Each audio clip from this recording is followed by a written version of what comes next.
antes yo en realidad quería tratar el tema del populismo en América Latina y había escrito un texto, y no quiero aburrirme, pero bueno, por eso estaba persiguiendo mis lentes para poder leer. Pero quería contarles algo que es importante antes de leer este texto. Bueno, de todo agradecer la invitación a la hacia hacer. En el último mes o mes y medio he estado en 3 países: Colombia, Venezuela, Bolivia, la semana pasada en El Salvador. Y lo que uno se da cuenta, en cada sitio le cuentan exactamente lo mismo. Miren lo que está pasando acá. Y uno se da cuenta de que hay una cartilla que diseñó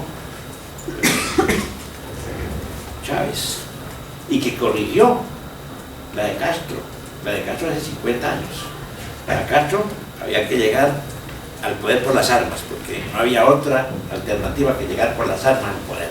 Y ahí salieron una cantidad de guerrillas que fracasaron, menos de Colombia, no porque tuvieran mucho soporte popular, sino porque tenían un recurso extraordinario: el narcotráfico, la plata, 3.500 millones de dólares al año. Yo hablaba con gente de Guatemala, gente de El Salvador mismo, creo que Yarobo, ¿no?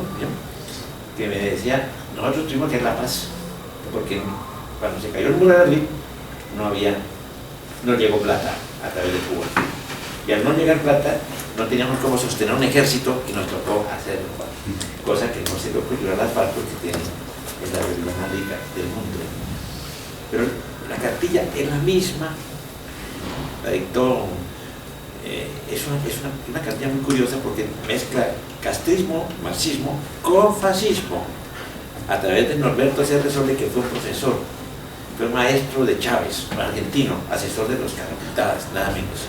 Y él le dijo: no, la fórmula es caudillo,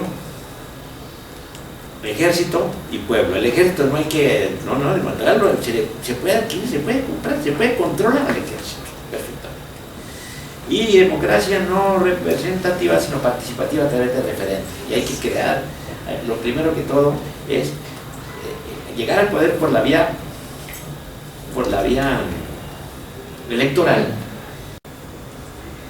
y se puede llegar al poder con una cosa astuta de realmente presenta. Hay que aprovechar una circunstancia muy especial, y es el descrédito que tiene el mundo político en sus países, porque hay un divorcio entre la clase política y la sociedad civil, el ciudadano común y corriente. Político es una mala palabra. En Lima, en Bogotá, en México, en Caracas, ese es un político, le dice un chofer de taxi a uno, pues eso es político. Eso es muy peligroso, porque realmente se han desprestigiado, porque claro, la política se ha convertido en algo muy rentable, muy personal, ajeno a principios, y la gente busca una alternativa distinta. La gente busca la pareja y así surgió Chávez, y así han surgido otros. Y aquí mismo hemos tenido ya el problema ese, ya lo tuvimos con la alcaldía de Bogotá, nada menos, pues, ¿qué tal? De modo que es muy peligroso. Esa formulita la aplica. Pero ahora que uno viaja, ¿qué se encuentra? Con que, bueno, en Venezuela me cuentan, uno está ya todo el mundo sabe la casa de Venezuela, pero yo fui a Santa Cruz de la Sierra, y en Santa Cruz me dijeron: no, mire, tenemos este problema porque el populismo, ese señor tiene todo el dinero, ha logrado una cosa increíble. Chávez, con todos sus seguidores, es un corte horizontal de la sociedad. En Venezuela, un país con el que ha tenido una estrechísima vinculación, dirigí allí revistas, etcétera, muy conocidas, y tengo familia venezolana, hermanas, sobrinas. Yo iba todos los años allá, mi hermana me reunía personajes de distintos partidos, de COPEI, de Acción Democrática, del MAS, etcétera, y discutía con ellos, hasta que un día llegué, volví a encontrarlos a todos, y todos eran antichavistas, todos estaban contra Chávez. Y dije: bueno, pero ya, están salvados. Entonces me dijo: sí, pero es que tú no te das cuenta que nunca se te ocurrió, ahora el vendedor de arepa, la cocina, tal, esos sí son chavistas, porque los tienen adquiridos con subsidios y con cosas de esas. Y nunca se me ha ocurrido pensar que se podía producir ese corte horizontal social. Nuestros partidos, inclusive partidos de izquierda, el APRA, Acción Democrática, Partido Liberal de allí, partidos poliplacistas, de izquierda, pero tenía clase alta, clase media, clase popular. La clase media es el sustento de lo que es la opinión pública, ahí está la gente. Y resulta que en un momento dado se produce ese fenómeno, lo veía en Santa Cruz, es decir, la clase media no tiene ningún juego, la clase alta, en cambio, abajo el sector popular ha sido adquirido por ese populismo asistencial que tiene mucho efecto. De modo que allí, en El Salvador, la misma historia, están muy inquietos con lo que puede ocurrir con las elecciones, porque el ALBA petróleo, el ALBA no sé qué, vienen, regalan almuerzos gratis, etcétera, etcétera, etcétera, etcétera, y entonces pueden mantenerse en el poder con esos sistemas. Pero ya se ha logrado captar la justicia y por el poder legislativo, tener todos los poderes. La fórmula de Cerrosol es: hay que hacer la revolución desde el poder, no la Revolución Armada para llegar al poder, no, desde el poder, llegar por ahí y desde el poder hacer la revolución mediante la Asamblea Constituyente, etcétera, etcétera, la capilla, etcétera. Lo que no me doy cuenta es que no hay solidaridad no hay una acción continental, porque a uno le cuentan los de Salvador esto y esto y esto, y en Santa Cruz le cuentan lo mismo. ¿Por qué no se unen? ¿Por qué no buscan como están haciendo del otro lado? El Foro de Sao Paulo pues, está haciendo sus labores desde hace muchos años, aquí no. Pero en fin, entonces yo quise hacer esta explicación de lo que es el populismo en América Latina. A ver, ahora sí me pongo el lente para leer esta cosa. Pues yo escribí esto, espero leerlo muy rápidamente porque no quiero perder mucho tiempo. El populismo en América Latina es hora de identificarlo, de saber en qué consiste, ver la peligrosa dimensión que ha tomado hoy en el continente y de preguntarnos por qué ha reaparecido. Ciertamente no es a primera vista un fenómeno nuevo. Rasgos populistas tuvieron en el pasado muchos de nuestros candidatos e incluso movimientos tan fuertes como el peronismo en Argentina. Su rasgo esencial era el de atraer a las clases populares con ofertas e ilusiones que prometían rescatarlas de la pobreza. Queremos ilusiones, no realidades. Ese fue el término insólito que una vez yo descubrí en una pared de Lima. Queremos ilusiones y no realidades. Por cierto, las realidades desdeñadas corrían por cuenta de quienes hemos considerado que el progreso y por lo consiguiente la efectiva lucha contra la pobreza dependen ante todo de la alianza entre dos libertades, la política y la económica, o sea, entre la democracia y el mercado. Fundamental. ¿En qué consiste y cuáles son los rasgos esenciales del populismo de América Latina y por qué en los últimos años ha reaparecido de manera tan alarmante? Para definirlo, nada mejor que recordarle el personaje nuestro, el que fabricamos con Carlos Alberto Montaner y Álvaro Vargas Llosa en nuestro famoso monumento del perfecto idiota latinoamericano. El idiota nuestro se identifica totalmente con el populismo, con sus dogmas ideológicos y con su ceguera política. El primero de los dogmas suyos se relaciona con la pobreza. Desde luego esa pobreza, unida a flagrantes desigualdades sociales, existe en nuestros países. La vemos aparecer en cada esquina de nuestras ciudades, en campo y aldeas. Pero ¿cuál es su causa y cómo combatirla? Para el populista la culpa la tiene entre nosotros lo que los marxistas llaman la burguesía, y él designa como la oligarquía, o para decirlo en los términos más simples, los ricos. Luego las sociedades desarrolladas son mejor en imperialismo, y con él las transnacionales vienen a saquear nuestras riquezas. A esos factores se suma hoy uno nuevo, según él, la globalización, que haría más ricos a los países ricos y más pobres a los países pobres. Las mentiras del populismo, que se inspiran en la vulgata marxista y tienen hoy más que nunca libre circulación en el continente, son recogidas como verdades incuestionables por profesores y académicos en nuestras universidades, por dirigentes políticos de izquierda y aún de una derecha de cariz populista, por columnistas fieles a los mitos de su juventud, y sirven de base además para políticas equivocadas que en vez de combatir realmente la pobreza contribuyen a mantenerla en los desastrosos niveles de siempre. En unas cartillas que hicimos llamadas cartillas de libertad, que con algunos amigos liberales hemos intentado difundir entre jóvenes universitarios de varios países latinoamericanos, nos permitimos hacer un inventario de las más vistosas de esas mentiras. Aquí está. 1. Cada vez hay más pobres en el mundo y la brecha entre ricos y pobres es más grande. Eso es dogma. Nosotros lo explicamos. Somos pobres porque los países ricos nos explotan. Para acabar con la pobreza hay que destruir la riqueza. Otra fórmula. El Fondo Monetario Internacional y el Banco Mundial son las puntas de lanza del neoliberalismo, los responsables de la pobreza de nuestros pueblos. Otra parte. Los tratados de libre comercio con los Estados Unidos arruinan a nuestros productores y y solo favorecen a los estadounidenses. Otro, las empresas multinacionales saquean nuestras riquezas y constituyen una forma de colonialismo. Otra, el mercado enriquece a unos pocos y se olvida de los desprotegidos. Al Estado le corresponde buscar mayores niveles de igualdad y proteger a los desvalidos con políticas de alto contenido social. No es bueno privatizar empresas públicas porque ellas cumplen una función social. La globalización solo sirve a los intereses de las grandes empresas multinacionales y contribuye a ser más ricos a los países ricos y más pobres a los pobres. El neoliberalismo representa el capitalismo salvaje.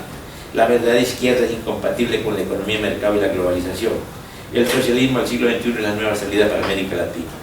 Bueno, estas son las cosas que se dicen y que los muchachos recogen sin que haya una labor del otro lado para mostrar que son cosas falsas y para hacer llegar pensamiento liberal. A mí me decían en Santa Cruz, pero es que no, aquí conseguimos todos los libros marxistas que uno quiera, todo lo que sea.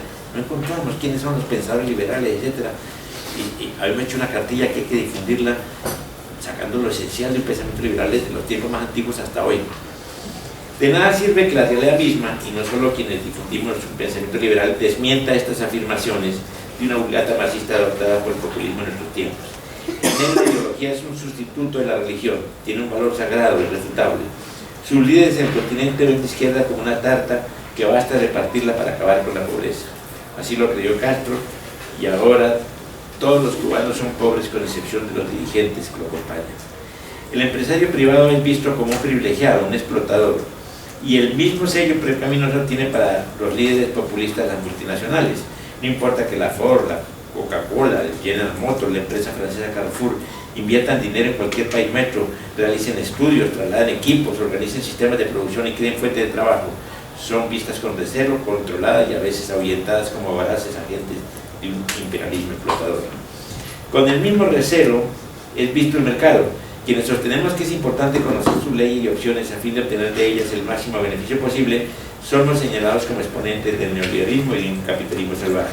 El populismo tiende a confiscar la libertad económica con medidas proteccionistas que suprimen la competencia con el exterior y degradan la calidad de los productos locales, rechazan la libertad de cambios y de precios, fomentan la creación de una obesa burocracia que dispara el gasto público.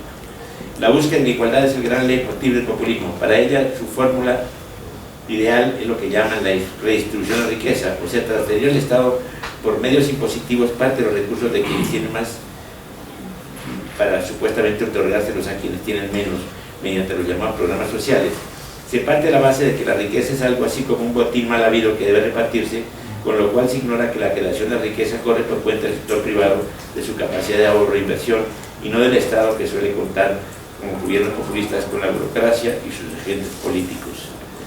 Quienes, inspirándonos en la realidad que ha permitido a países 50 años atrás tan desiguales y pobres como los nuestros alcanzar altos niveles de desarrollo, aceptamos los retos de la libertad de mercado y la globalización y proponemos otra política. Ella se sustenta en captar capitales en vez de espantarlos, privatizar en vez de nacionalizar, ver la globalización como una oportunidad, crear productos industriales de valor agregado, bajar las tasas impositivas, dar ventajas e incentivos a los inversionistas, disminuir las dispendiosas tramitaciones y asegurar la flexibilidad laboral. Todo eso se encierra en la expresión del libre mercado. Si todo esto es tan evidente, nos corresponde preguntarnos cómo se explica el resurgimiento que hemos advertido en América Latina del populismo y la llegada al poder de gobiernos como los de Venezuela, Ecuador, Bolivia y Nicaragua, que se identifican con el llamado socialismo del siglo XXI. Por haber seguido muy de cerca el caso de Venezuela, tengo una explicación: el desgaste de nuestro mundo político y el alejamiento de él que se produjo en la sociedad civil. Partidos como Acción Democrática, COPE en Venezuela, el Liberal y el Conservador en Colombia, el APRE en el Perú y otros cuantos sufrieron un profundo desgaste. Prebendas de corrupción los erosionaron. El político tradicional buscaba esencialmente beneficios personales del poder.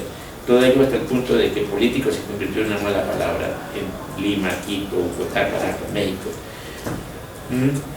Lo mismo ocurrió en Bolivia seguramente, y esto le abrió la puerta en unas elecciones al personaje ajeno a este mundo, al outsider, más o menos desconocido, como fue el caso de Hugo Chávez.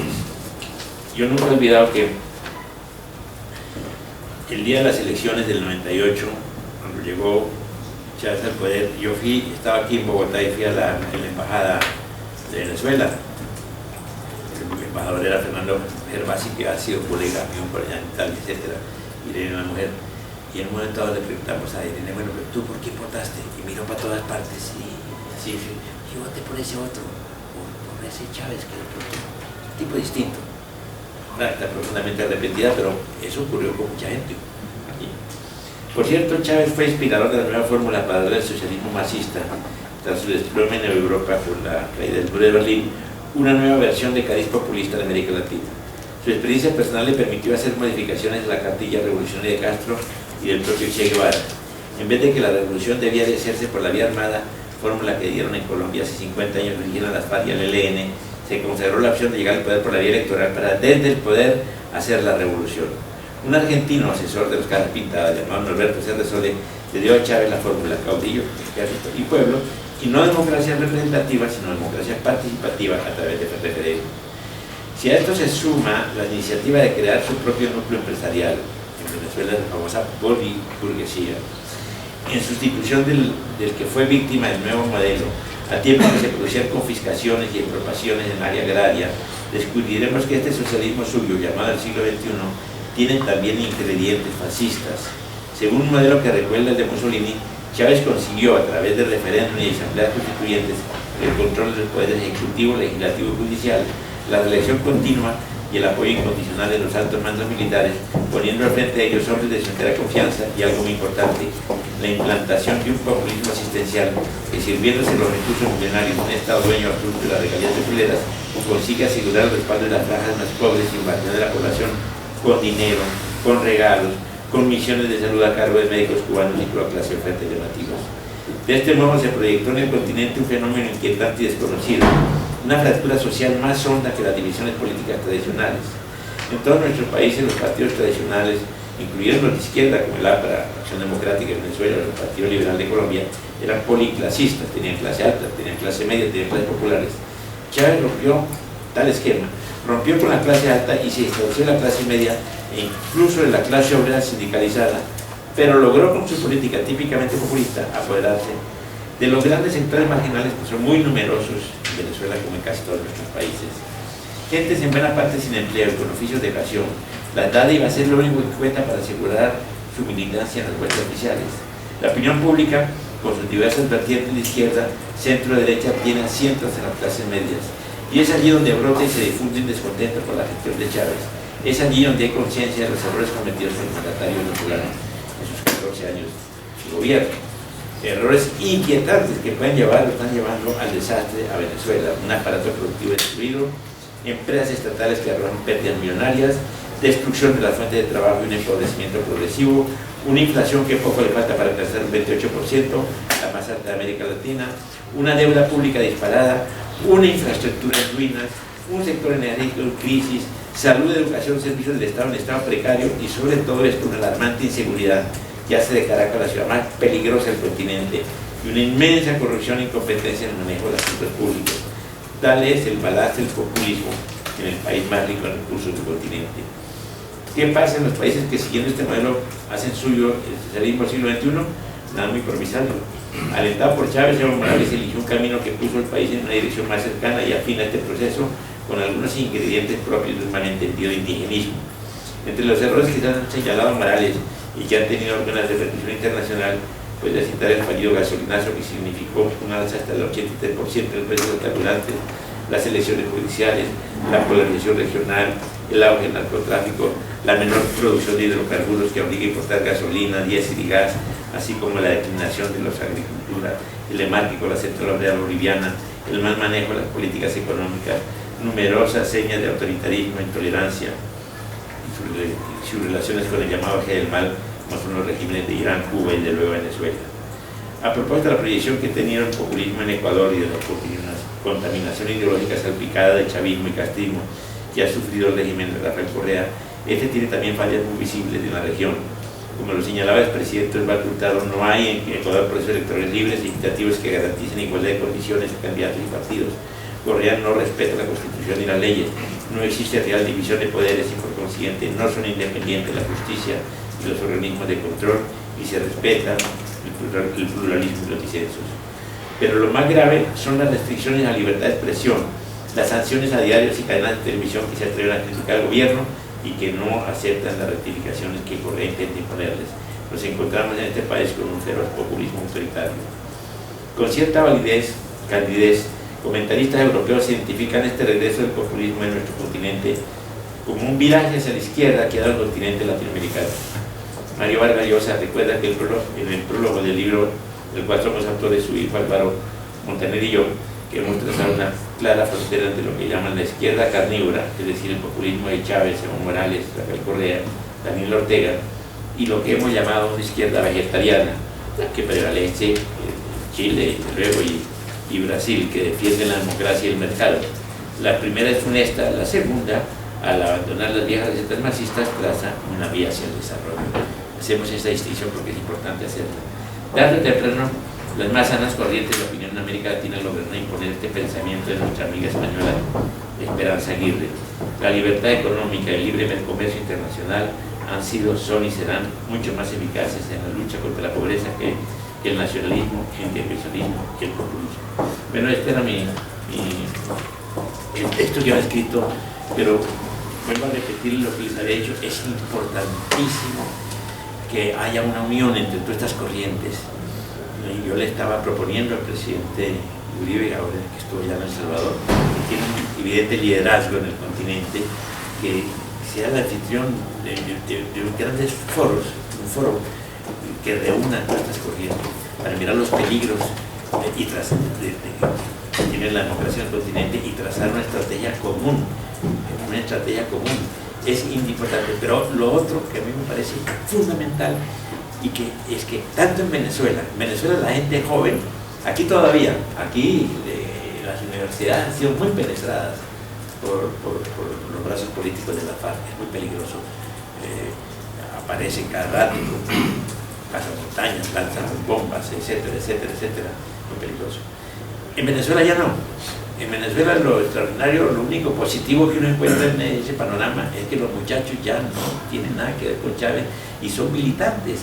Esos muchachos son magníficos, pero también me encontré con ese fenómeno en Bolivia. En Bolivia estuve en las facultades de ciencias políticas y los muchachos muy inteligentes, muy bien, muy preocupados cómo combatimos el populismo, cómo hacemos para evitar que el dinero sea el que maneje estas cosas. Tenían esas inquietudes y finalmente en El Salvador 400 muchachos se reunieron allá con Uribe, con las mismas inquietudes. Entonces lo que no tienen es una muy buena relación entre ellos, es decir, no se han establecido los contactos necesarios como si lo tienen del otro lado para que sean fuerzas combativas de la democracia y de la libertad. En eso estamos todavía en un punto de partida, tenemos un retraso, de pronto un retraso de 30 años en relación con ese marxismo militante. Se han dado vueltas importantes. Yo estaba oyendo a mi amigo Mackenzie. Eduardo, yo lo contraté en la revista Semana, que la fundamos hace como 25 años, 30 años, y era el que se encargaba de la política internacional, pero era de marxismo, creo que era maoísta o trotskista, yo no me acuerdo qué era. En todo caso, 3 cervezas y terminaba cantando la Internacional. Entonces, esa era la realidad. Y fue dando la vuelta. Pero es que yo también la di. Porque yo también era de izquierda, no comunista, pero sí de izquierda. Y por Dios, y recuerdo haber mandado una cantidad de muchachos a Cuba, porque nos adiestraban allá. Muchos de ellos vinieron a crear guerrillas, etcétera. Bueno, hasta que comienzo a ver la realidad ya que movió todo, porque la de Cuba, pues yo fui director de la agencia Prensa Latina y con García Márquez. Y cuando comenzamos a mirar cómo era que los comunistas estaban tomando inclusive la propia agencia, etcétera, ya comencé a darme cuenta de que había una realidad distinta y luego comienzo a mirar el desastre que hubo, la realidad, y naturalmente el mito se cayó por completo. Recuerdo haber llegado a París y hay 3 amigos que me ayudaron a hacer un cambio total de visión, y eran 3 personas comunistas totales. Una, Semprún, el escritor Jorge Semprún. A él yo lo había conocido porque yo estuve muy jovencito en París, con los 17 años, y Jorge era comunista feroz, y sus hermanos se reían, me mostraban, ¿no? y tal, y de pronto me lo encuentro, años después vuelvo a Francia y me lo encuentro que ha dado la vuelta por completo, que ya no tiene nada que ver con eso. Carlos Franqui, cubano, también me habló de toda la realidad cubana, etcétera, etcétera. Fernando Claudín, que es un tipo que salió de la Guerra Civil Española, el último que salió de las juventudes comunistas y se fue para la Unión Soviética y vivió 20 años, se casó allá y tal. Después ya se salió de allá, me decía, tú sabes que yo habría podido ser el asesino de Trotsky, ¿cómo va a ser? El asesino de Trotsky. Sí, porque él salió de nuestro grupo, que eran los españoles exilados, pero fue el verdadero asesino fue que lo designó la madre, etcétera, etcétera. Pero bueno, nosotros lo despedimos como un héroe porque sabíamos qué misión iba a cumplir y la cumplió. Volvió a los 20 años, después de haber trabajado 20 años de cárcel en México, y para nosotros ya era un asesino, habíamos dado la vuelta. Es decir, esas conversaciones, para no ver que gente que ha pasado por todos esos engaños ideológicos y que la realidad les ha dado una vuelta. Pues, una última anécdota que vale la pena que se la cuente. En el año 55 yo estaba contra García Márquez, nos hicimos muy amigos en París y teníamos todo el día la idea de que el socialismo y los países socialistas eran como la meta que teníamos que buscar todos. ¿Por qué? Porque en nuestros países estaban todos, teníamos dictadores en todas partes, dictadores, y todos, Pérez Jiménez, Rojas Pinilla, etcétera, etcétera, dictadores, Trujillo, sostenidos por el Departamento de Estado, por Foster Dole, indudablemente. Entonces nos reímos, no, el socialismo, hay que ver, hay que conocerlo. Y entonces resolví, mira, tenemos un amigo, el que nos había presentado, Luis Villarborda, comunista, que está en Leipzig, él nos puede contar a ver cómo es esto y tal, vamos a verlo. Y entonces nos fuimos a meternos en la Alemania Oriental. Recuerdo que no llevamos visa ni nada, pero nos pusimos en la frontera y pues que queremos seguir hasta Leipzig, hasta Berlín, ¿por qué no nos dejan pasar? Bueno, 2 horas, 3 horas de discusiones y al fin nos dejaron pasar y entramos en otro mundo horrible que nunca lo habíamos sospechado. Y íbamos con una hermana mía que ella no entendía Alemania federal, Alemania oriental, porque Alemania bonita, la Alemania fea, eso es otro. Comenzamos a mirar esa cosa terrible, esas ciudades, esas colas, esos retratos y esas cosas. En una ciudad, me acuerdo cuál ciudad, un tipo que nos vio que eran turistas en un bar, nos llevó a su casa y dijo, yo soy aquí el Partido Comunista, pero yo no creo en esto, con 2 muchachas que muy al frente. Bueno, seguimos hacia Leipzig y me acuerdo que yo iba manejando el automóvil, que se quedó dormido. En un momento dado yo ya tenía un poco de sueño, resolví parar el automóvil y caminar, estaba amaneciendo ya, y de pronto se despertó Gabo y se vino detrás de mí y me dijo, oiga maestro, soñé una cosa horrible. ¿Qué soñaste, Gabo? Soñé que el socialismo no funciona. Y eso fue lo que dije. Y entonces ya para terminar ya, ese primer desengaño feroz, fue que llegamos a Leipzig, salió nuestro amigo comunista, con un abrigo que parecía como de piel de perro, muy horrible, y se puso a contarnos, a hablarnos. Bueno, lo que pasa es que tienen que tomar en cuenta esto y esto y esto, porque Alemania Oriental tenía esto y una cantidad de... Como vio nuestra cara de escepticismo después de lo que hemos visto, me dijo, bueno, compañero, para hacerles una síntesis, esto es una mierda, me dijo. Bueno, fuimos a la Unión Soviética, fuimos como integrante de un conjunto musical, fuimos a Checoslovaquia, a Polonia, y él después pasó por Hungría, y ahí realmente vimos una realidad que era tremenda. Y luego ya con el tiempo yo encontré a Jean-François Revel, que fue siempre mi gran maestro y gran amigo, y comencé a darme cuenta de que había un modelo completamente distinto al nuestro que había visto. Pero lo que nunca esperábamos cuando escribimos el Manual del Perfecto Idiota, pensamos que lo hemos despachado para siempre. Cuando comience a reaparecer, escribimos el regreso del idiota. Y ahora estamos planeando escribir el nuevo Manual del Perfecto Idiota porque, contrariamente a lo que nosotros esperábamos, vuelve a resurgir porque está aprovechando la pobreza, las clases marginales, con este populismo asistencial que es su arma de guerra para volvernos a reinstalar un sistema comunista con ingredientes fascistas, desde luego, cuando ya ese comunismo se haya derrumbado en Europa. De modo que es muy interesante que nosotros nos organicemos contra este populismo que renace en todo el continente. Bueno, muchas gracias.